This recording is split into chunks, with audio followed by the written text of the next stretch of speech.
Welcome back to the podcast. And today we'll be discussing about the dark side of e-commerce. Till now, we spoke about all the good sides, good aspects. We gave you all a lot of resources and tools that would help you guys grow your brand. But obviously, there's always a factor of risk analysis we need to do before we start any business, because the vision sounds too sweet, but there's practical daily things that we need to imply, put into the business, we should be aware of, because the world functions in a certain way. So we have Arjun and Anush with us today. We have the finance guy who's going to help us in protecting ourselves from financial frauds, etc. And we have Anush who will give us more details on how to keep ourselves safe from logistics and click ads, everything. So let's get straight into it. Let's start with, we had a vision when we started our business. It sounded so good. It sounded so sweet that the next day onwards we are going to, start making bank. Everything's gonna be sweet. But I think we all know about our first journey into hiring one of those mentors who were trying to like set up the Go High GHL. GHL, and we trusted them so quick because they proved themselves to be with their words that yeah, we're amazing, we're gonna do this. Speak more about what we faced during that journey, so people who are viewing this can understand what kind of people they come across in business, how to protect themselves, what lessons we learn from it. Perfect. So I'll take you through three things, which is what we were trying to do and how did we try to reach that goal and what was our lesson from it. So the first thing is what were we trying to do was uh, automated chatbots for websites, for WhatsApp, and solve businesses solutions by giving them customer service agents. Now, we wanted to use this platform called Go High Level. It's a very easy platform to use when you look at it from the outside, but if you don't understand technicalities, then it goes a bit more deeper into the workflows and all of that. It is still simple, but none of us were technical when we first started the whole business. So I went online on Fiverr and I found out, okay, who are the best people to hire. I set up like interviews with three people, one from Bangladesh, one from India, and one from the US. Now, the first thing that I was looking at is someone who can understand what I'm trying to tell them so that it's easier for them to solve my problem. So naturally, we went with the guys from the US. We paid around $1,000 and they told us, yes, we will set up the workflows for you. Everything will be done perfect. We'll give you a Loom video of the guidelines so you know exactly how to implement it. And as time progressed, like 1 week went into it, okay, they gave us an update. This is the workflow. Then we started telling them, okay, these things are not working the way we want it to work because we are in the UAE market, but they are in the US market. So how do we piece it together to be able to use it in the UAE? That's when all the problems started, where they're like, we've never worked with this before, we've never faced this issue before, so we don't know what to do, but we've still paid $1,000 from our pocket for everything. And then all of a sudden, out of nowhere, they just outright disappear. There's no thought process, no communication about, guys, we're sorry that we can't help you, here's 50% of the refund back because we didn't solve your problem. They just outright disappeared. And what we learned over there was, if we knew what we were getting into, if we did enough of research on Go High Level, on the workflows, how simple was it? If we used Chat GPT at that point to give us solutions for the answers, maybe we wouldn't have lost a lot of time. We wouldn't have lost a lot of money. So in today's time, how people can avoid what we have done is, number one thing that I've always said, use Chat GPT, ask it any amount of questions just for you to get knowledge. So that when you're hiring the person to do a specific task for you, you know that they cannot fool you. You can ask them the right questions. You can have the right expectations out of them. And when they're taking you through the process, you know what's right and what's wrong. Even when you're hiring them, you need to know what's the right questions to ask them, because at the end of the day, when you hire someone on Fiverr, they just want to do the job. And for them, they don't care about good quality, bad quality. They just want to be paid. They just want to do the job and then get it over with, because they are getting a high volume of requests. They just want to fulfill stuff and make money. But you can safeguard yourself by knowing what's the right questions to ask so that you know who's the right person that you're getting for your team. Right. People like to show a lot of fancy presentations, speak a lot of fancy technical terms to fool someone. When they understand there's a prey, they become a predator at that point and they just, prey on us, because we were young, we were new to this whole industry. And that's one of the biggest things that many people showcase, that e-commerce or any kind of business is just like you set it up, because every TikTok video you watch, you can make $10,000 tomorrow just by doing this. You create this system flow, but it's not like that simple when you get into the intricate details. Because if you need to make money, you need to gather a group of people who are ready to pay for your product or your service, right? So when people launch their e-commerce or faceless videos, etc., they just immediately like, where's the money? Where's the money? So what we're trying to show you is there's time and process where you have to go through to polish your skills, polish yourself as a person, and then get into the industry and start making like good value from it, right? Yeah, and one more thing, it's just like Ad. what do you say? Like just how these GHL people, they are all, what do you say? Most of these people, like even we noticed with the other guys as well, before they get the money, it's a completely different story. And right when the money hits your bank account, the story flips. And what can people do to safeguard from that? Like we said, get to know all the answers before the payment is made. And then what else can we do? I would like, from all our experiences from going forward, I would always suggest to make like milestone payments so that they always, like throughout the process, they're always in need, they always need some more money. So they'll always need to achieve a certain task, only then they can achieve the money. And all these should be discussed prior as well, which we failed and which many people will also Very good fail point. on that. Agreed. Yeah, that's a very good point. Because Yeah. if you have a proper contract, Yeah. and even if you have a contract, sometimes that doesn't stand out because people be in different countries. But having milestone payments, like that'll be like perfect KPIs Yeah. to keep people accountable. So, like, let's go into costs. But like from a financial perspective, if someone's starting a business tomorrow, we keep telling starting a business is free, but when you're in e-commerce, there are things like ads, there are costs per clicks, and all these things like you have to pay for designers, graphics, things you can't do. Even though we say there's chat gpt, some people don't fully explore it. They just have a limited thought process on, okay, I need to use Fiverr, I need to have like this graphic designer. What are some costs they have to be aware of before they start any kind of e-commerce business realistically? Okay, just leaving business aside, like for a second, like is e-commerce or any kind of Only, business yeah. aside, the first thing what we learn in like any finance accounting background is this word called professional skepticism. So this is basically, if something is too good to be true, it's 99.9% not true. It's not true at all. Even we've faced it multiple times. And also, whatever someone tells you or whatever something related to the business is being told, always doubt it with a sense of skepticism. Don't be so sure about it. So when you start thinking that way, you'll always create a scenario where, oh, this might not go right, so what can I do for that? There's always a backup scenario. So even if the first thing goes well, all and good, perfect. But if it doesn't go well, you have a backup plan always. So just that you can apply for this as well. You want to start an e-commerce business, all and good. You have everything available, all and good. But make sure, let's say, what's my plan if, for example, the graphic design part of it is not going to work out? You can't just stop the business after doing everything else and only that part, right? So there'll be like, what do you say? There'll be one set of problems when there's no this part, there's no this issue, there's an issue with this, there's an issue with Y, there's an issue with Z. But if you have solutions or backup options for everything, you will always find a solution at the end of the day. So I feel like this is a very good method to make. It's basically this saying, prevention is better than cure. Right. Always prepare for the worst, and then you just pray for the best. And then, as long as you're prepared and you have whatever's thrown at you, you have a solution for it. I feel like there's nothing to worry about after that. Right. People can mistaken this for like a negative approach towards Yeah. business, but it's not, because what you're saying here is just a risk analysis. Yeah. And like things that are too good to be true. That when we go into that, we had that company we hired from the US who told us they'll get us 11,000 dirhams, dollars Yeah. per month, or like within a matter of 2 weeks. Too good to be true, because we were then in business by then, like for 3-4 months, and we were not seeing these results. But But these guys, it's a summary of things. Like you have to, like, for people to know exactly what it is, we'll tell them in detail how it went. When we came across an ad on Instagram, it was a person with, I don't want to mention the name, Yeah. actually, we'll just keep it out. Uh, it was a company that we signed up for, and because the video sales letter was very good, that they said, you know what, you can get clients from these certain ways through ads and through the right methods.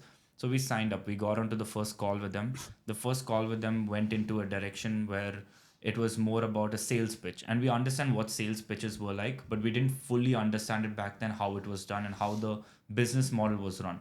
And from their side, it was just they were assigned as a closer and a setter. There was one person that just set the call, there's one person that just had to close the call.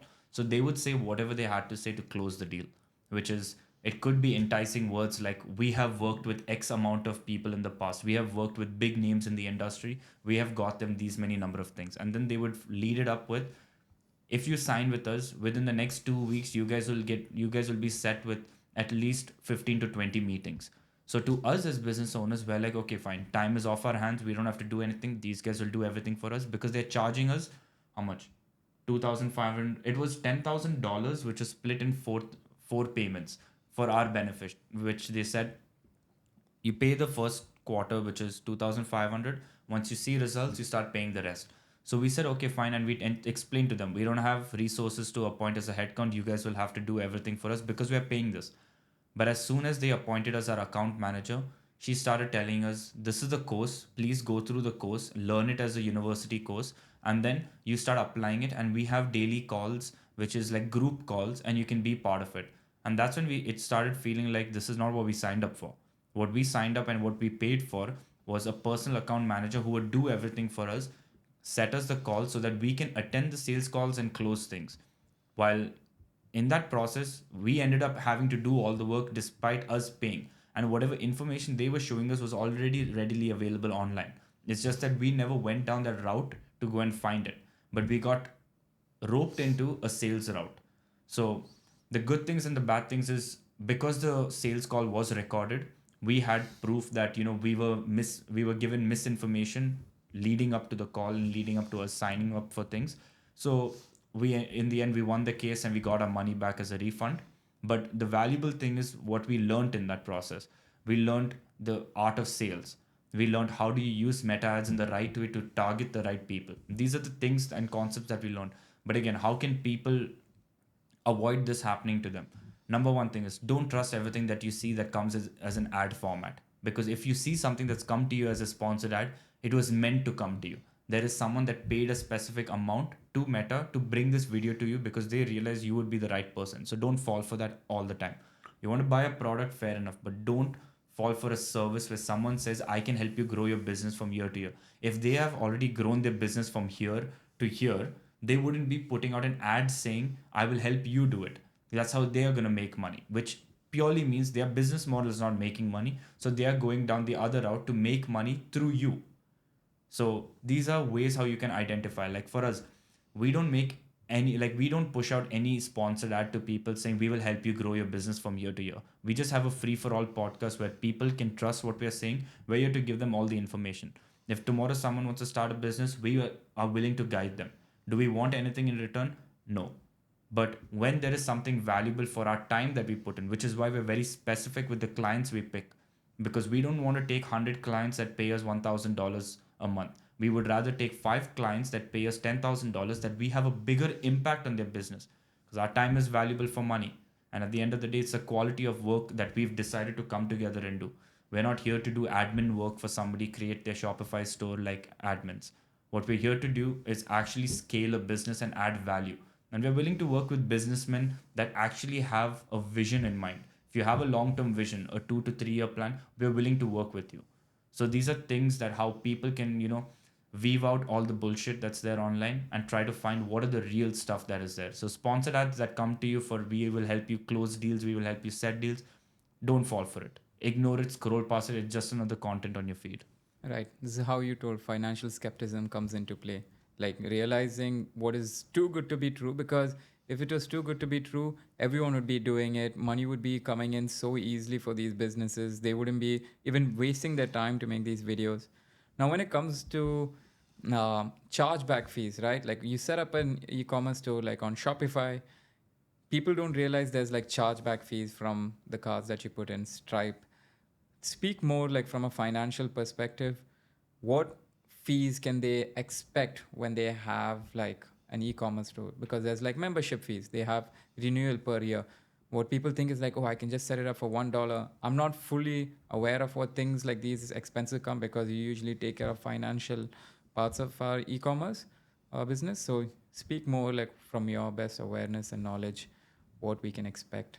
Shopify, for example, you pay a startup fee. Right now, it's free for all. You can just get an account, but the renewal costs a certain amount. Then, based on your size and scale of business, you have to pick either a Shopify basic plan, pro plan, or a business plan. And now you have to start looking at what are the hidden costs and everything. People say, yes, use Stripe to get your payments, but Stripe charges you 2% on all the amount of money that you've made.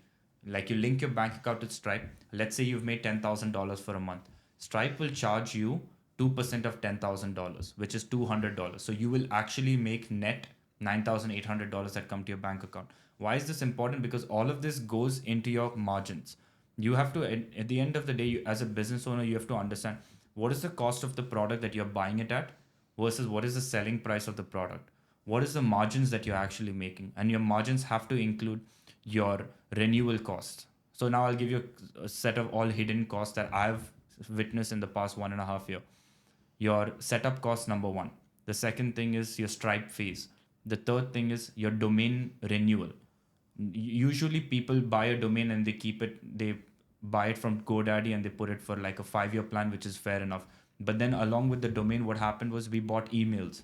Because in the start, when we bought the domain, we got one email free and we got 3 emails as a discounted rate for like 50 dirhams, I believe, 50 dirhams for a year.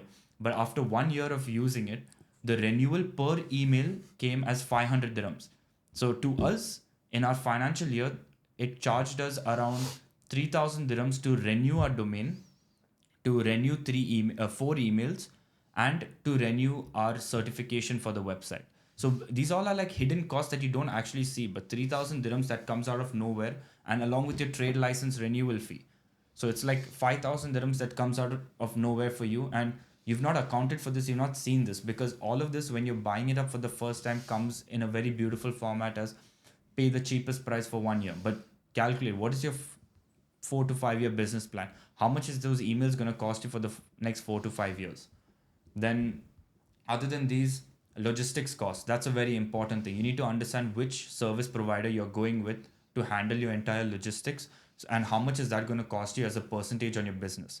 Once you add all of this up, you come up with what is your margin, your net profit margin. Your net profit margin is exactly how much of money you're going to make in profit after you've put all of this cost down, and then marketing as well. But then marketing will come into it in detail because that has a lot of things to do Details, with, yeah. more intricate details. Right. So when it comes down to even, like how we mentioned refunds, people, like if you go back to, we have so many experience because we went through all of this. We're not just reading from a script and telling this like, blindly. If you remember one of our first clients that we worked with for like maybe 2 months, and we put in so much effort. We gave him like a 1 year, 2 year plan, but I think we were too quick to close our first deal and like start initiating the business, that we accepted way too much than what we could deliver at that point. But we were still delivering like really valuable results in terms of websites, social media. But I think even now, how we are picky with the clients that we choose, because we need to work with like clients who have a better vision, who are more peaceful in working with us collaboratively. So if you remember, that client was more demanding of quick results, quick client money for every work we do. He wants a quick return of investment. So when we come across clients like that, and then towards the end, he was like, the work that we did was not good enough. They need a refund. We were going towards that process of refunding him because we felt really shit like that. We did all this and it seems like this client's not happy. So let's just give a refund back. But I think this is something where emotions get into play in business, which we shouldn't. So what do you guys think in a situation where someone's like, trying to like not happy with the results they got based on their expectations, but it's been clearly communicated that this, you shouldn't hold this expectation, but you should have a long-term future. This is how the step-by-step process works, because we give a guideline on how things work. But when they come back, like you buy a product from Amazon and then you wear it for a couple of days and then you give it back, same thing with the service industry. They get like whatever they want. They got the websites and stuff done, and then they're like, we're not happy with it, so give us 50% back. What do you do with like different types of people coming with this weird bad kind of energy and causing you issues. How would you deal with these? Yeah, I feel like he's like you said, it was a first client, right? And then we were too, what do you say? We jumped into it, and then we were like promising we'll do this, we'll do that, and all those stuff. I feel like we should have laid out exactly what our plan is, what we're going to do for the next 2 months, and then what he can expect from it. And if he would have laid it out step by step, we could have. He wouldn't have come back, I feel like, in 2 months, honestly, saying that, okay, you know what?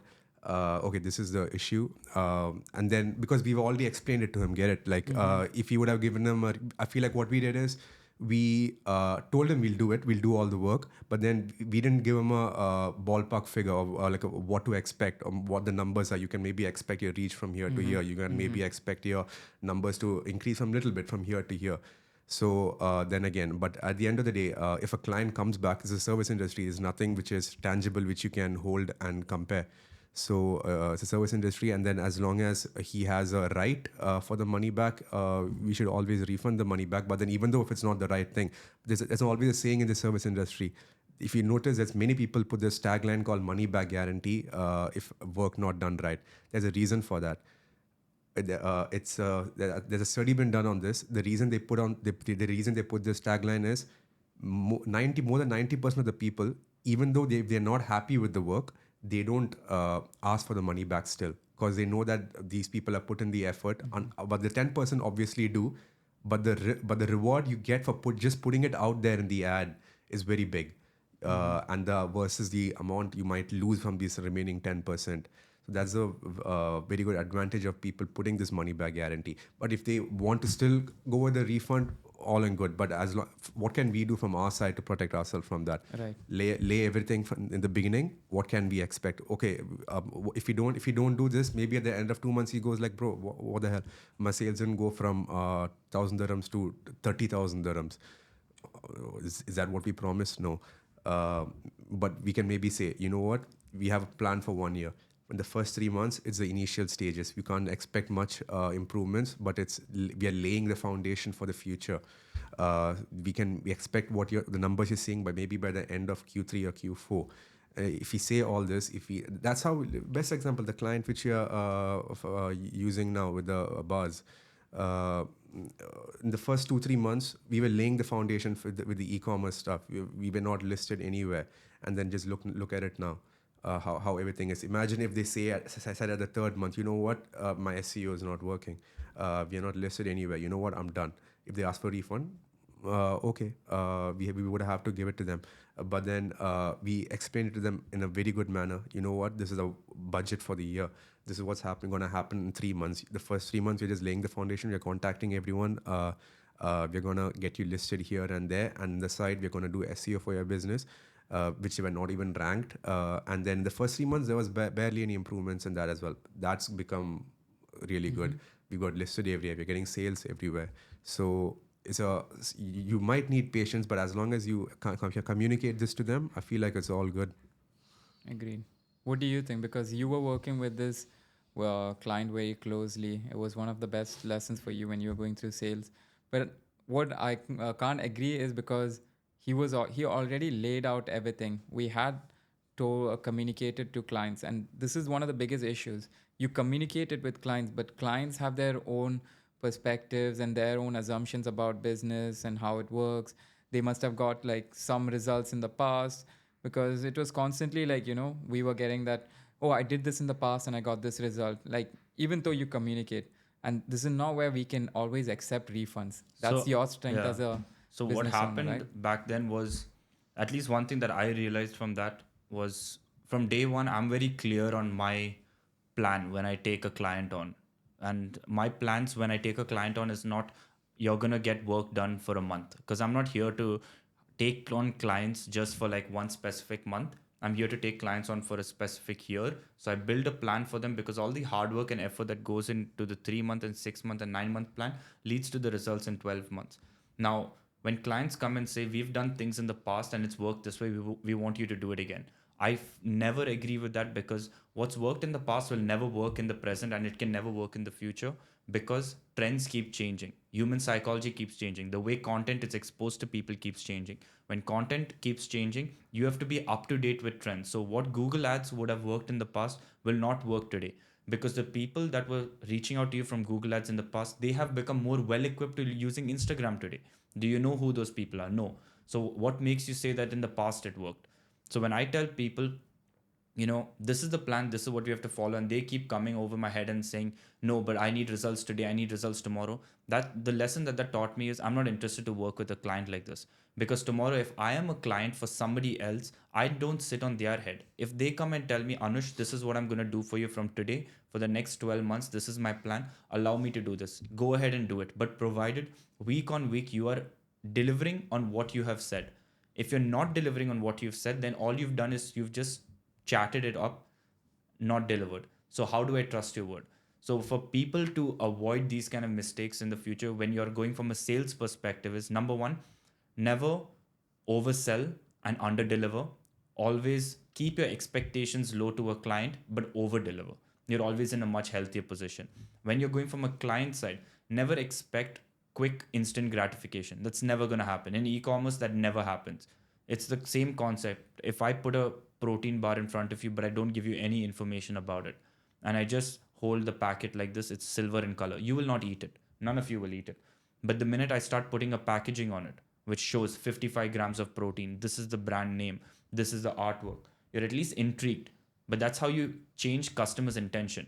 And then when you go home, you scroll on TikTok, you scroll on Instagram, you scroll on YouTube, and you see some more content about this, you will relate, I've seen this somewhere else, now I've got more information about it. Day after tomorrow, when I come and be like, bro, do you guys want to try this bar? You've seen it multiple times, and you will at least take the opportunity to try it for free. When you try it for free, if you like it, when you see it in a store, you will go and buy it. This is how human psychology works for marketing. This is what I explain to clients. Just because you throw your ad out doesn't mean people will convert right now. But you have to throw your ad out in multiple formats, like the way we discussed that day. You have one reel, you have one static post. So reel gives you awareness, static post gives you conversion. But the concept of it is being on top of shoppers' mind over and over again so that they can have a chance to convert into this. So with clients, this is how we deal with them going forward. Like, you want to work with us, we do the best quality of work in the industry. There are people who can do better quality of work. There are people who can do better work than us. I have no, disbelief. I'm not saying I'm the best, but what I'm trying to say is we are. But what I'm trying to say is, Humble. when we work together, you will find good energy when you work with us. You will enjoy the sense of working. It's not just about sitting in an office and doing work. We go to outside places, we go to cafeterias, we go by the beaches, we go spend time in a good way so that everyone's making money in a good way. It's more about selling an experience rather than selling a product. Yeah, that's what I was just about to selling an experience. Like how we host podcast sessions for our clients, we give them the entire guidance. With it's like more like a friendly relationship because we step out of that zone of like, oh, it's just client work, or like too professional with it because then they're not comfortable. They can't let loose. Because you're trying to build a long term relationship. If you're focused on like just delivering and exiting because you got the money, then you're just having to search for a new client every day. But using one client, you can maximize all of your profits, revenue, everything from just one source, right? If you wish to. And when it comes down to like, we are a service industry, so we don't deal with this personally, but with the clients that we dealt with, when it comes down to shipping costs, products, delivery problems, there are so many issues when it comes to e-commerce. Things we can expect because it's not so smooth sailing in the beginning, especially when you procure items from China, because sometimes they tell you they're giving this product, but when they ship it out, you can run up into fake products. What is like some strategies and what are the things that people can keep their head focused on so that they can avoid like these kind of costs, shipping problems, damaged products? So, from my opinion, pay more in terms of logistics fee with the concept of signing up with a good service provider. For example, in the UAE, rather than going through multiple service providers, one for packaging, one for labeling, one for distribution, go through IQ Fulfillment. IQ Fulfillment handles everything for you. You can connect IQ Fulfillment and give them access to your Shopify store through your Shopify collaborator code. They will handle everything. It's a certain percentage on sales that they require, but incorporate that into your pricing structure when you're building your value chain. If you can do all of that, the first thing is never cheap down on service providers for making more profits. If you make your service providers proper, you're having a very well structured foundation for your business, so that when you start increasing the volume of sales, your service provider is ready, that can is well equipped to helping you out with this. But you have a small service provider because they charge you 0.1% fee. The problem is you're going to face an issue. Do they even have a support team that you can call? Do they even have a return policy that they can verify the product that's come back? Is it in the right condition? So this is just my thought process. You pay a little bit more to get good quality service rather than paying less and not knowing what you're getting for it. And I think the distance, you can't even reach out to them. They're just lost, they're just on the phone. Who wants to You've- face customer problems? Like if there's You've someone to done do it, this thing, all Amazon better. FBA, drop shipping in the past, right? So tell us more about your experience on take us from the beginning, like when you started it, the ads, like how you started seeing results, and what were the possible problems that you saw, and how you overcame it. Yeah. So first things, the logistics. First of all, so this is where a mistake which I made. So how we can correct that? First of all, you need to contact the shipper and ask them you contact the company who's selling you the products and ask them what their shipping rates. They will give you a rate, and then what I didn't know back then was is will there be customs for it once it lands here? Apparently, it's very hit and miss. Sometimes it can be a really big amount. Sometimes it'll be very minimal. Sometimes it can even be as much as how much the product is valued at. And then what do you say? To get, if you want to know this, you got to contact the shipper, the ports people over here, and then they will you give them the bill of lading details, and then they can tell you how much the approximate fee would be. So my full value of the product was around 5,000 dirhams, and I didn't know about this. I had to pay around 1,800 more at customs. But there is a way to overcome this. So you just tell your your Alibaba or Chinese people as well that you want to get the what's the word called? I'm forgot. There's a mode of term where this customs is included. Everything is already FOB. Is it FOB? No, not FOB. That's the terminology I There heard was hear one a lot more. of people Yeah, using. not FOB. Another one. It's not Xworks. It's like Xworks. Xworks, yeah. It's not I was also Xworks. thinking It's like Xworks. Xworks, but something else. Okay, that's not a problem. Yeah. With these people will handle all the costs. It's a little bit more higher. Obviously not 1,800. It'll be like maybe 200, 300. That is more higher. But then you pay that. Then there's nothing relating to shipping costs. Anything more. It's going to reach your doorstep. Finished. That's the only fee which is done. And then it obviously will take time. Coming from China, it'll take maybe a month or so. Which you got to keep in mind. So, but you can, if you play it safe, that 1 month you can use it to keep everything ready. So as soon as the product comes, tic tac toe, done. You can just start selling. And then what do you say? Yeah. So once everything is done, and then you give the product for warehousing over here with Amazon or whatever, and then you can choose FBA, FBM. I chose FBA. Because same thing. Why do you want to stress with the returns? Why do you want to stress with the customer problems, all the reviews that you Because even, Amazon deals with exactly. You even get you even get the Amazon badge, which is great. So so this is why I went with FBA, and then after that, since we'll be ranked way at the bottom, then I was like, shit, this is not doing good. What can we do to get this better? And that's when I realized is ads. Once I started the ads, and then started like competing with the prices a little bit here and there, tweak the pictures a little bit, put like really good descriptions, like in bullet points and stuff. Bullet points is really useful, which I've seen. If you keep in bullet points, like if you just put like one big paragraph, no one's going to sit and read it like a story. But if you put it like a bullet points and then like some big fancy words or something, it's going to capture the people's mind, of course. And then slowly it came at the top. It started selling off like hotcakes. Good. Simple. Good. Very interesting. So when it comes down to operations, whether you're a service industry or whether you're a, let's say, product industry, person running products industry, what are some key things that you can keep in your mind when you're delivering products or whether you're delivering your service? How to safeguard and reinforce yourself from not, messing up having cost, back end costs, or like how to, avoid like, because everything is calculated when you look at margins per time. Like even if you're doing a service, people are, oh, you don't have any cost, but our time is valued over here. When you're in a business, you get paid by the hour or like by the minute, right? So how do you avoid like these, how do you make an efficient system for products and services? So first, for products is very simple because every single cost that goes into selling the product is available to you. You know what's the product cost that you're buying it for. You know what's your payment fees. You know what's your logistics percentage. You know what each platform that you're using or each plugin that you're using is going to charge you, and you know what you're selling it for. Plus, you know how much of money you're spending on marketing. That could be content marketing. It could be paid marketing.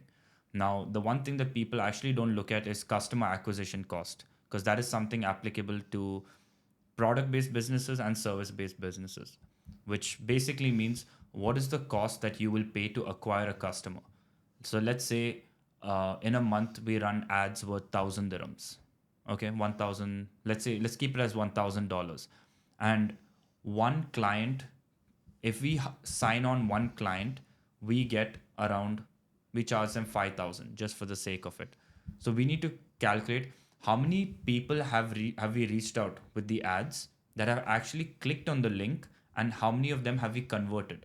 That's what allows you to find out what's your customer acquisition cost. So for those of you that don't know this out there, rather than me explaining it on a podcast, what I would encourage you to do is, I keep mentioning about Grok and ChatGPT.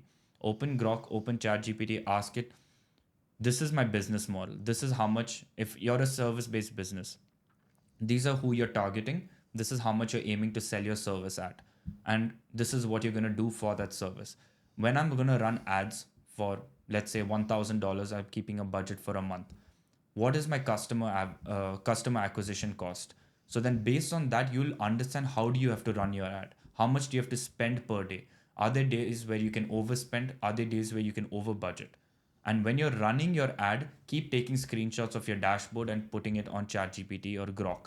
Upload, like, export your Excel data, upload it on ChatGPT and Grok, and ask it in relevance to the customer acquisition cost that we discussed in the above conversation. This is my ad results. What do you think I should do? It will give you everything. But customer acquisition cost is important because when you are looking to scale your business, you need to understand it costs me $1,000 to acquire one customer who's going to pay me $5,000. If I want to reach $50,000 per month, I need to take my ads from 1,000 to 10,000. That's a simple logic. That's how customer acquisition cost works. But why is it important? So you know how much it's going to cost you to reach a certain position. And then you reach that position in one specific way. Once your customer acquisition cost is very high, you start figuring out, how do I maintain my same level of revenue by bringing my customer acquisition cost down? Because the cheaper your customer acquisition cost, the more profitable you are as a business owner. And the cheaper your customer acquisition cost is, the more uh, high value ads that you are actually running. If you're paying a lot to acquire a customer, it's okay, because you could be a new business that's trying to acquire a new customer. Don't get me wrong, that always keep your CAC very low. Make your customer acquisition cost high to understand how much it takes to acquire an actual customer. Once you understand that formula, you start balancing it out by acquiring more customers and bringing your customer acquisition cost down. That's Right. the best Yeah, form. that last part was very important because, now we're speaking about focus on profits, focus on like, improving your profits. But at the start, realistically, when you start, you're trying to quickly get into the market as fast as possible and, get in clients. So at that point, there's a saying where everyone tells, in the beginning, just bend your knees, like let everyone just, come and just do it for free, Yeah. provide your service for like, It's low called cost. it's called market penetration. When you're Right. entering the market, you need to have working capital ready to invest into acquiring customers. If you don't have working capital ready to acquire customers, then how are you going to get people there? Like, customer acquisition cost is very, very important, because nothing else matters if you don't know how you're going to acquire a customer, because you need a customer to buy your product or your service. If you don't solve that problem, all your other problems are not needed. You don't have to worry about who's my logistics partner, who's the plugin that I need to use, I need best quality. No. Customer acquisition cost, focus on that. and use ChatGPT for everything. Because you asked also for product-based business and service-based business. Go on Grok, go on ChatGPT, tell it these are all my costs for my product. Can you build me an Excel template for it that I can use to upload my data so that you can read it out for me?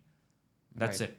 You have everything at your fingertips. You don't need anything anymore because you have tools like this. You don't even have to learn how to use an Excel sheet. If you know how to use it, well and good.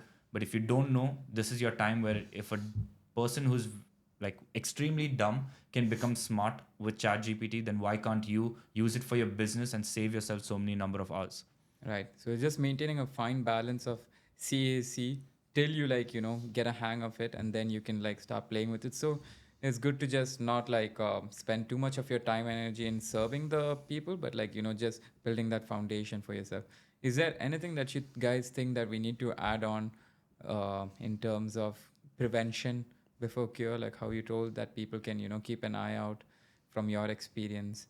I feel like we covered a lot of it, but Knowledge is is there? key. Right. Like we're in a time where when we started off, we depended on knowledge through YouTube videos, but you don't have to do that anymore. Like I keep talking about AI. Use it as your virtual assistant, use it as your business consultant. You start off your chat with it saying, hi, you are my business consultant and this is my business plan.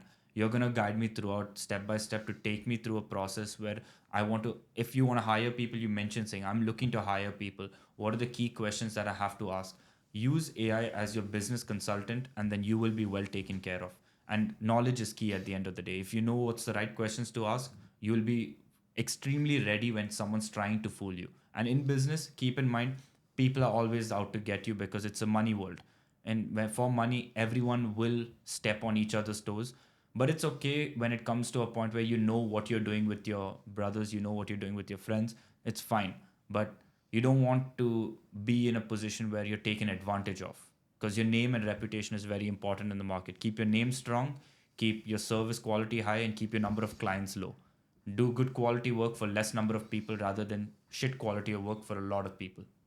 But apart from that, yeah, this podcast is a bit more heavier, I feel like, where people can see, oh, it's a bit too scary to start business. But that's not the thing that we're trying to say, because you have to be a bit more realistic, let's say, like you have to be analytical about the risk. So it's just more like giving everyone key points that they need to keep in mind so you don't go through the same struggles that we went through, especially when the information is there.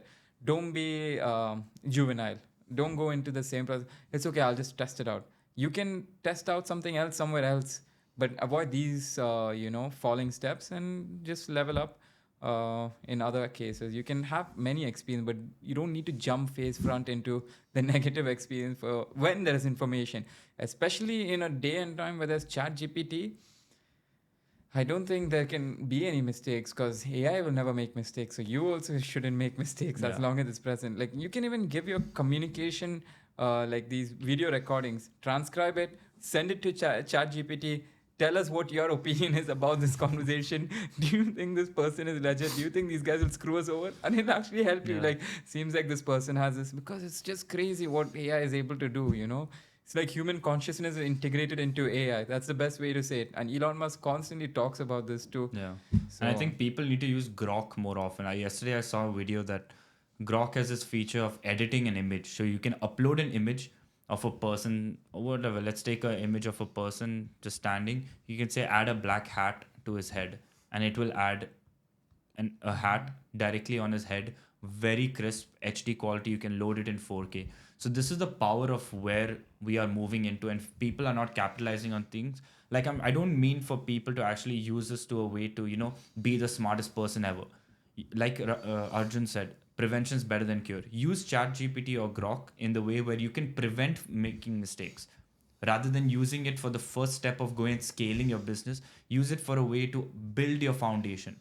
Once your foundation is built and you can successfully see all the paths ahead, then you start working your way up from there and you see, okay, how do I move to the next step? But use it as a way to safeguard your interests, protect your costs, protect your margins, and understand your business model correctly with its help. And that perfect. really safeguards a lot of people. Perfect. That covers a lot of our topics of discussion. We appreciate everyone who watched till the end. stay tuned for the next week's podcast. And if you have any information that you require, put it on the comments, like, subscribe, so that you don't miss any podcast and any value that we keep giving out. And we're happy to serve each and every one of you watching this.